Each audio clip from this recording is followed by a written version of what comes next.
December 17th, 1943, East Prussia, temperature 12 degrees. That night, as a snowstorm swallowed roads and erased footprints, something silent was happening behind the rigid walls of a military mansion. An event so improbable, so daring, and so unbelievable that it remained hidden for decades. What you are about to see today is not just the story of a prisoner. It is not just the story of an SS commander. It is the story of a plan so meticulous that no one noticed until it was too late. And the most amazing thing, it all started with a single object, something anyone would have at home, but which, in the right hands, completely changed the destiny of an entire family. Get ready, because in the next few minutes, you're about to witness a journey of courage, cunning, and silence, a realistic, dark, and never-before-told story of war. But before we begin, welcome to this video about untold true stories from World War II, and I invite you to leave a comment below, where you are watching from and the exact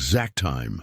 And of course, don't forget to like, because that really helps bring stories like this to you. The night always seemed heavier in the mansion of Reinhard Voss, the SS commander whose reputation preceded his presence. The snow beat against the basement window like restless fingers, and Naama, the young Jewish seamstress kept as a servant, leaned over the bluish-grey fabric of the official uniform she was to repair before dawn. The silver needle reflected the lamplight, trembling slightly as she took a deep breath. Even exhausted, her hands were steady, a talent she had learned as a child, sewing dresses for the women of her community. It was this talent, ironically, that now kept her alive. The basement where she worked was damp, with a permanent smell of old linen and mold. Above her, voices echoed through the house, the footsteps of sentries, the muffled arguments of the commander's wife, and the shrill laughter of children running through the corridors. Everyone completely ignored the existence of the young slave girl who lived below them. To them, Naama had no face. She was just a hand that sewed. But Naama remembered every face she had lost. She remembered her mother holding her hands before the separation on the train. She remembered her brother, pushed away by laughing soldiers. She remembered her father, who had volunteered to work in her place. The needle pierced the fabric with a dry, rhythmic sound. Tack, tap, tap, almost like a heart insisting on continuing. Naama took a deep breath to keep the anger from resurfacing. Each memory was like a knot too tight to untie. Suddenly she heard heavy footsteps descending the wooden stairs. Her body stiffened. She recognized that rhythm, the commander. Voss pushed the door open violently, letting the cold wind rush into the basement. His black overcoat hung loosely from his shoulder, and his boots were stained with frozen mud. He looked at Naama with a mixture of boredom and disdain, as if observing an old piece of furniture. The sleeve ripped again, he said, throwing the coat onto the table without the slightest care.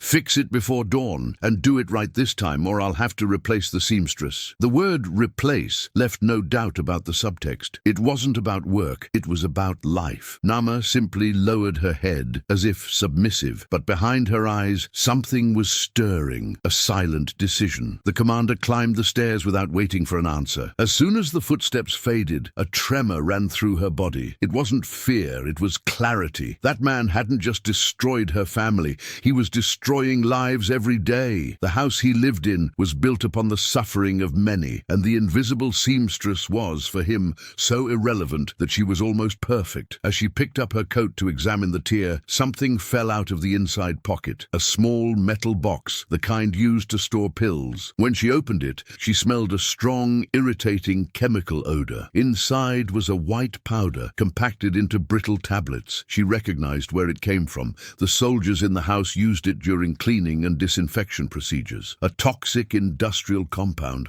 strong enough to irritate the skin, dangerous enough if accumulated. Naama stared at the substance, motionless, as if the world had stopped for a moment. There, in the palm of her hand, was something she hadn't chosen to find, but which seemed to have been left there by fate. In the following minutes, as she examined the inner stitching of the coat, an idea began to take shape. Still fragile, still unpronounceable, but alive. She knew how to sew, hiding small objects in imperceptible folds. She had done this before to save the belongings of other prisoners before being captured. She knew how to incorporate material between layers without altering weight or texture. And now he realized, for the first time, that he could use his talent not only to survive, but to take action. The lantern flickered, casting long shadows in the cellar. Naama took a deep breath. The needle glistened, and that night, the first of many where everything would change, a seed of silent revenge revenge was sewn into the fabric. During the following days, Voss's mansion remained shrouded in that unsettling silence, the kind of stillness that precedes storms. From the outside, the place remained immaculate. Guards marched in strict shifts, servants moved with haste and caution, and the commander's wife walked the corridors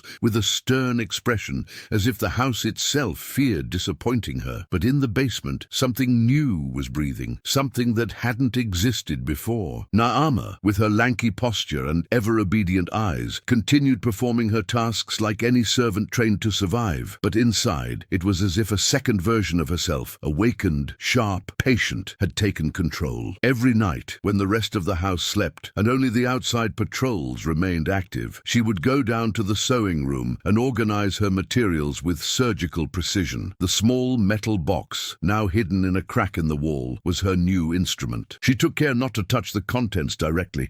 She wrapped her hands in strips of cloth, applying tiny amounts to the needle as needed. It wasn't an instant poison, and that was perfect. The compound didn't kill immediately. It weakened, irritated the skin, inflamed areas of contact. Slow, invisible, silent, exactly what she needed. Naama studied the family's habits for days before taking any concrete action. She observed the clothes they wore most often, how they were washed, and where they were stored. She also observed the behavior of the residents. The wife, Hedwig, was obsessed with order and appearance. The eldest son, Otto, trained every day with his father, always wearing the same youth uniform. The youngest daughter, Greta, rarely appeared. She was always sick, confined to her room, her nose perpetually red from the cold. And the commander, he was predictable, extremely methodical, rigid about his own attire. All this information was like threads she was piecing together to stitch together her final plan. One night, while adjusting the collar of one of Voss's shirts, she noticed something symbolic that impacted her more than it should have. The fabric was rough, thick, uncomfortable, and yet he wore it with pride, as if that rigidity were part of his identity. It seemed appropriate. Men like him never sought comfort, only control. It was then that, without further hesitation, she began the first application. With the needle dipped in an almost invisible film of the compound, she made reinforcing stitches in the inner seam of the collar, where the fabric touched the skin of the neck directly. With each new stitch, she breathed slowly to avoid any trembling. Tick, tick, tick, like a sharp clock marking the countdown. When he finished, he held the shirt up to the lamplight. It looked perfect. No alterations, no strange texture. No one would ever suspect a thing. And yet there was something more powerful there than any weapon. Throughout the week, he repeated the same ritual on other items. The inner band of Hedwig's corset, the cuff of Otto's shirt, even small seams in his workout clothes. In every case, he applied minuscule amounts, never enough to arouse immediate suspicion. His work needed to look like natural wear and tear, not sabotage. One morning, while sweeping the hallway floor, she heard the first complaints. "My skin is burning again," Hedwig murmured irritably, scratching her neck. "It's the water from the laundry," Otto explained, tugging at his sleeve uncomfortably. "That strange product must be expired." Naama lowered her head to hide the beginning of a smile, not of joy, but of confirmation. It was working, but it was too early to celebrate. She knew that in embarking on this path,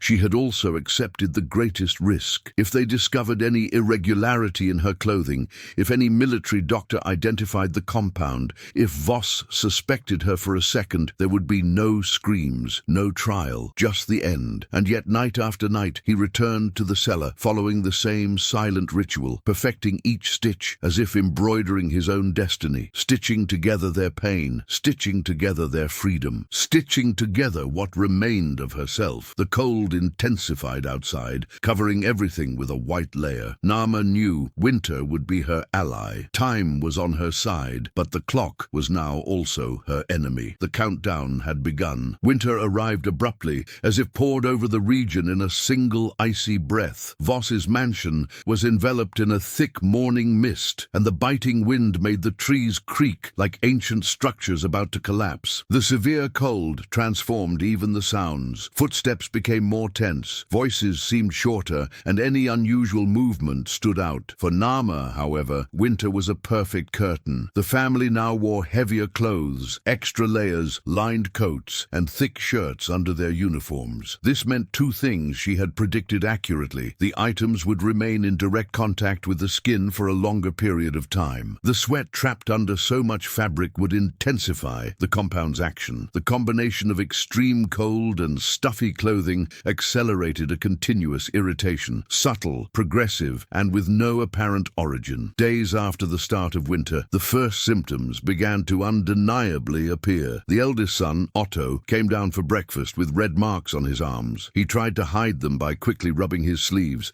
but the gesture caught Hedwig's attention.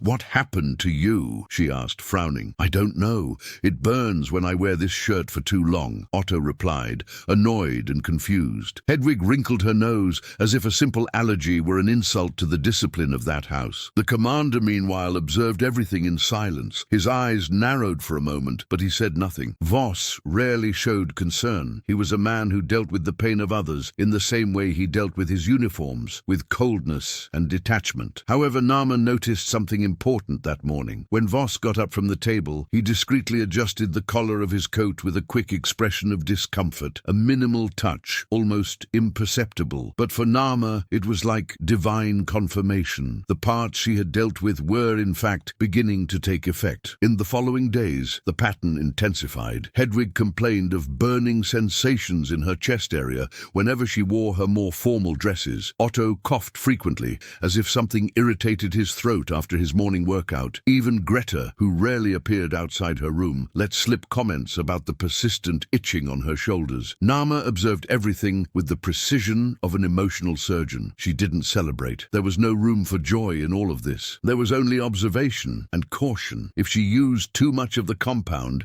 it would raise suspicion. If she acted too quickly, she would be discovered. If she hesitated, she would miss the opportunity. The real danger lay not in what she was doing, but in how no one could suspect her. And paradoxically, it was the winter, severe, merciless, that offered the perfect explanation for the symptoms. The family doctor, a weary-looking, middle-aged military man, came twice that week. After examining Otto and Hedwig, he declared skin reactions due to the weather. Dry air irritates the skin. I recommend moisturizers and less use of heavy fabrics. Voss accepted the explanation without question. For a man accustomed to controlling everything, including the suffering of others, trivial illnesses were mere inconveniences, nothing that warranted alarm. This indifference was Naama's true weapon. Meanwhile, in the basement, she perfected her technique. She sewed more slowly, applying the compound to individual threads, letting them dry before interlacing a new layer. It was almost a ritual, and every night she reviewed her strategy. She needed to be absolutely certain that when everything finally came to a head, no connection could be traced back to her. One night, while adjusting the hem of another of Voss's uniforms, he heard a muffled argument coming from upstairs. "It's getting worse," Hedwig said angrily. "This uniform scratches like it's made of thorns. I demand it be replaced." Voss's tone followed immediately, firm, almost disdainful. "Don't be ridiculous. It's just winter. Everyone's uncomfortable." The irony almost made her stop sewing. Yes, everyone was, in fact, uncomfortable, but some more than others. Winter amplified everything: the rigidity of the house, the silence of the hallways, the weight of the clothes, and the scope of her plan. It was as if the world, frozen, was holding its breath. Naama, too. The moment had not yet arrived, but it was near, very close. Winter advanced like a slow, hungry animal, biting at every window of the Voss mansion with its cutting wind. The house, once rigid and immaculate, now seemed to sicken along with its inhabitants. Small signs appeared everywhere: clothes abandoned on chairs, coughs echoing through the corridors, a constant restlessness in the routines that were once flawless. Naama perceived these signs with the sensitivity of someone who lives observing in order to survive. She was invisible, but she saw everything. On a particularly cold morning, she was sweeping the hallway when Otto ran past, slamming the bathroom door and leaving behind a trail of panting breath. The boy was coughing persistently, clutching the collar of his uniform as if trying to ward off something that was choking him. Hedwig emerged minutes later with irritated eyes and reddish spots on her neck. "This house is killing me," she grumbled, adjusting her robe and nearly tripping over Naama. "What kind of incompetence is this? Doesn't anyone here know how to do laundry?" The seamstress kept her gaze downcast, but inside she felt a bittersweet weight. There was no joy there, only the confirmation that her plan was proceeding as expected. She never intended to punish Greta, the youngest daughter, daughter. The girl was merely a collateral victim of a home poisoned long before Naama arrived. Therefore, she took care to avoid interfering with her clothes, limiting herself to observing the child's fragile state without ever contributing to making it worse. But the rest of the family, the rest carried pride and cruelty on their shoulders like medals. That week, the routine at the mansion began to crumble. The servants whispered that the commander was more irritable, losing his temper over trivial matters. During a dinner, Voss slammed his hand violently on the table when he felt a sharp pain in his neck. "Damn it! This collar is hurting me," he yelled, pulling at the fabric forcefully. Hedwig replied coldly, "Perhaps if you let the seamstress work with new clothes instead of these old uniforms, this wouldn't happen." Voss gave his wife a hard look. The atmosphere became tense. Naama, serving water, remained motionless, observing everything out of the corner of her eye. The mansion was beginning to cough. The whole house seemed to be having trouble breathing. With the increase in physical discomfort came suspicion, but not about her. About everything except her. The doctor returned, this time more worried. He examined Otto for almost an hour, analyzed the welts on Voss's back, and noted the spots on Hedwig's skin. When he finished, he furrowed his brow in confusion. "The symptoms seem like chemical irritations. Are you using any new products? Soaps? Disinfectants?" Offended, Hedwig crossed her arms. "Never. Everything here is supervised. This house has always been exemplary." The doctor hesitated. He looked at the military uniform Voss was wearing. He touched the collar with the caution of someone who fears an unexpected reaction. "Has this texture undergone any alteration? Was it accidentally washed with some industrial compound?" For a brief instant, just one, a flash, Voss's eyes scanned the room until they landed on Naama. Her heart froze. But the commander looked away before the thought could take hold. He would never suspect the silent seamstress in the corner. To him, Naama was as dangerous as a dishcloth, and it was this error in judgment that allowed the plan to continue. That night, alone in the basement,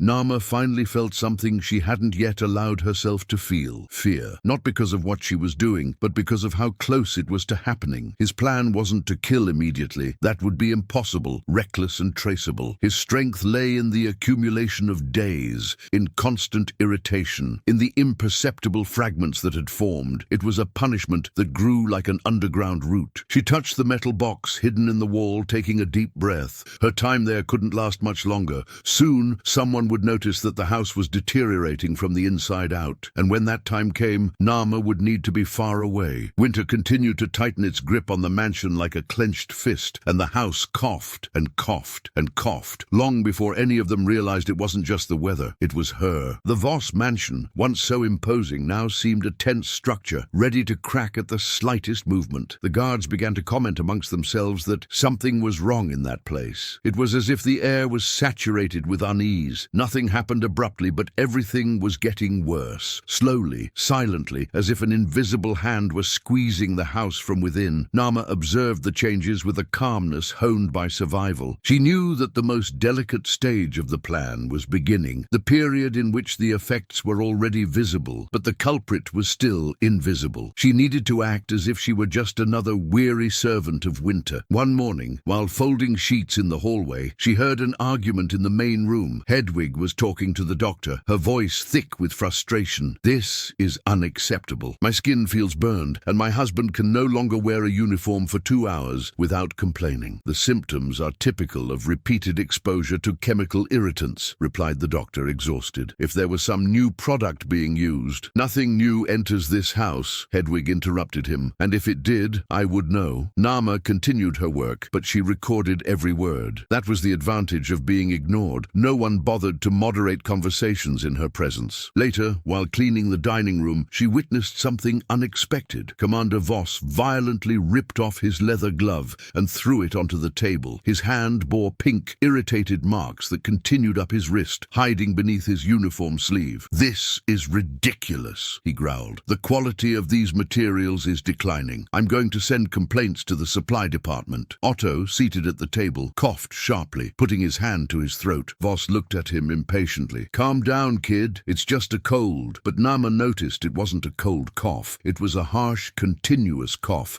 as if the body were trying to expel something it didn't understand. The progression of her symptoms required her to discreetly accelerate the second phase of the plan, increasing the area of contact with her most frequently worn clothes, and for that she needed unrestricted access, something that the now chaotic house unknowingly provided. That night, while the guards took turns with less rigor and the family rested in discomfort, Naama entered the laundry room. Her heart leaped when she found two of Voss's shirts and Hedwig's coat set aside for mending. Chance seemed to conspire in her favor. She worked quickly, but without making mistakes. Invisible dots, reinforced threads, the continuous drip technique, so light that no smell betrayed it, so precise that the human touch would never notice. When he finished, he put everything away as it was. It was essential that everything looked exactly the same. The next day, however, something unexpected happened. Greta, the youngest daughter, came down the stairs coughing slightly. The girl was hugging a blanket and had deep dark circles under her eyes. Naama felt her stomach clench. She had been careful not to handle the child's clothes. Something was amiss. Hedwig ran to her daughter, desperate. "My angel, what's wrong?" Greta murmured. "My clothes are scratching, and it hurts to breathe." Naama stood frozen for a moment. That was a line she never intended to cross. But upon closer inspection, he understood. The girl's clothes were not properly treated. The symptoms reflected the deterioration of the environment. Accumulated dust, faulty heating, irritants trapped in fabrics washed alongside Voss and Otto's uniforms. It wasn't her, but that didn't make the situation any less urgent. If the family noticed that everything was getting worse all at once, they might consult high-level specialists. Perhaps they would call someone more experienced, someone capable of identifying chemical traces. Naama's time was running out. As night fell, sitting in the basement, she watched the flickering lamp. The silence of the house was no longer peaceful. It was suffocating, as if the very structure suffered with the family. The plan had worked, yes, but now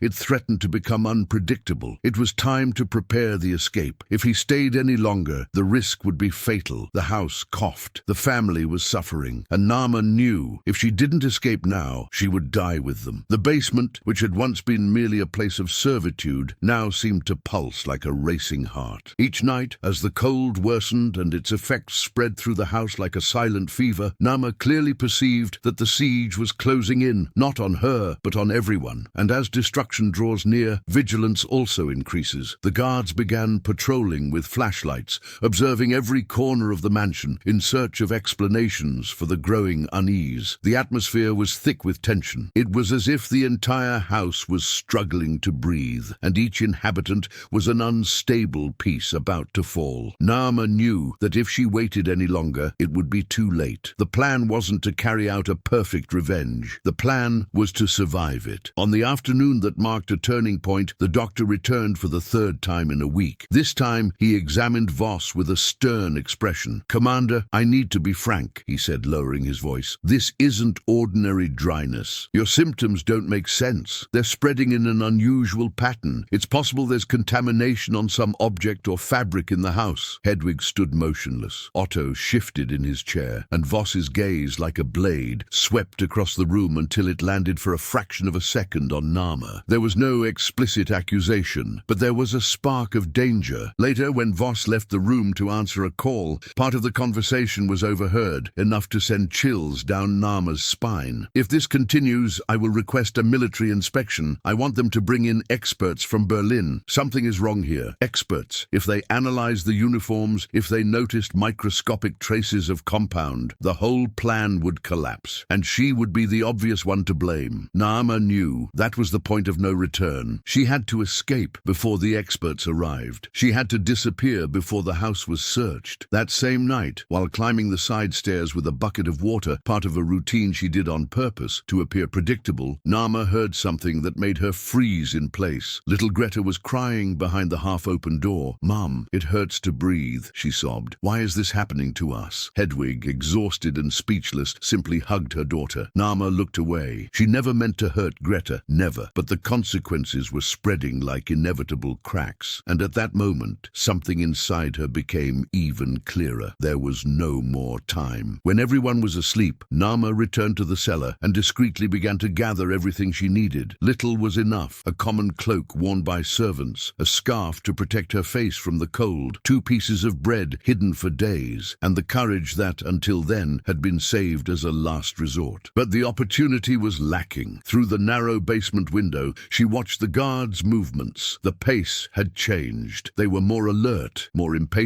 impatient, arguing amongst themselves. The boss's unease made everyone uncomfortable. And then it happened. Human error, the kind of mistake that stems from exhaustion. One of the guards left the side gate ajar as he hurried inside to avoid the heavy snow. The latch didn't fully engage. The wind rattled the edge of the gate, revealing a narrow gap, a crack, small but enough. Naama watched from afar from the basement, her heart pounding. Was this the moment? If she waited any longer, she would miss her chance. If it were now, it might be the last thing she did. She took a deep breath. She picked up her cloak. She slowly closed the basement door, as if closing a chapter of her life, and she climbed the stairs to the outside, blending into the shadows. The cold air hit her face. The freezing wind burned her skin, but to her it felt like freedom. Every step had to be meticulously calculated so as not to attract attention. The distance to the gate seemed endless. Each heartbeat was a rumble. When she got close enough, she heard voices. Two guards arguing on the other side of the courtyard. She stood motionless, hidden behind a cart,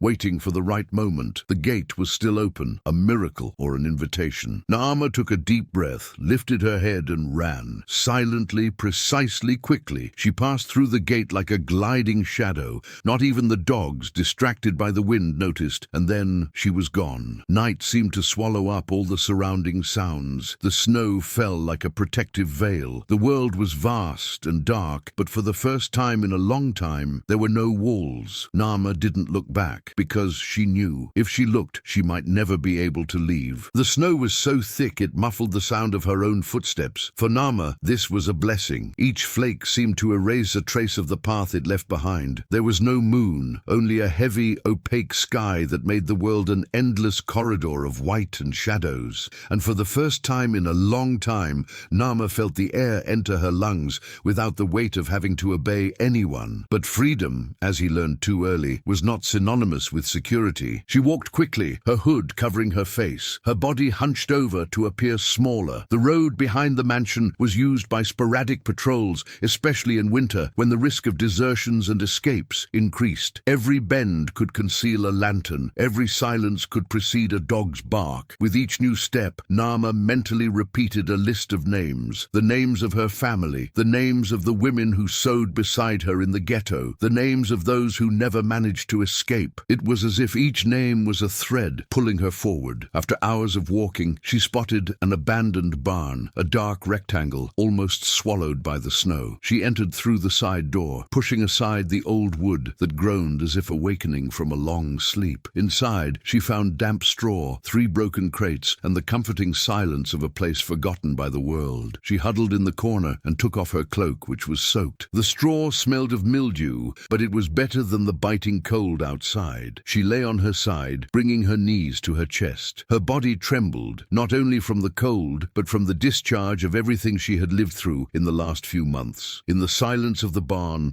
the loudest sound was her own breathing, and for the first time, she let the tears come. Not a desperate cry, a cry from someone who held everything in for too long. The tears that fell were not for Voss, nor for Hedwig, nor for the house that was now crumbling without suspecting the cause. They were for herself, for the piece of humanity she had needed to bury in order to survive. For the fact that, in the basement, she not only sewed clothes, she stitched her own wound until it became bearable. When the crying subsided, her determination returned. She dried her face and stood up. Running away was only the first step. Now he needed to get somewhere. Days later, with the little food she had, Naama continued walking, avoiding main roads and following the almost invisible marks of rural trails. Each turn demanded silence. Each shadow required vigilance. She knew the military would be looking for clues. Perhaps they hadn't yet noticed her escape. Perhaps they were too busy dealing with the decay within their own home. 2 days after leaving the barn, Naama spotted a small village in the distance. Simple houses, smoke rising from the chimneys, no Nazi flags in sight. The perfect place to sneak in without drawing attention. Her body was exhausted, but her will to survive was stronger. She approached slowly, choosing the house furthest away. It was a small wooden cabin. An old man was chopping wood in the yard. When he saw her, he raised his axe, not in threat, but in fright. "Who are you?" he asked, suspiciously, but not cruelly. Naama hesitated. Then she replied with the only truth she could still bear: "Someone who needs help." The man studied her face for long seconds, and surprisingly, he lowered the axe. "Come inside. It's going going to freeze out there. Inside the cabin, the warmth of the fireplace enveloped her like an unexpected embrace. The man's wife, a kind-looking woman, brought soup and a blanket. They didn't ask many questions. They didn't want trouble, but they recognized suffering when they saw it. Naama ate in silence, returning the plate with gratitude etched in her eyes. "You came from the mansion back there, didn't you?" the man asked cautiously. She simply nodded. He sighed. "That place,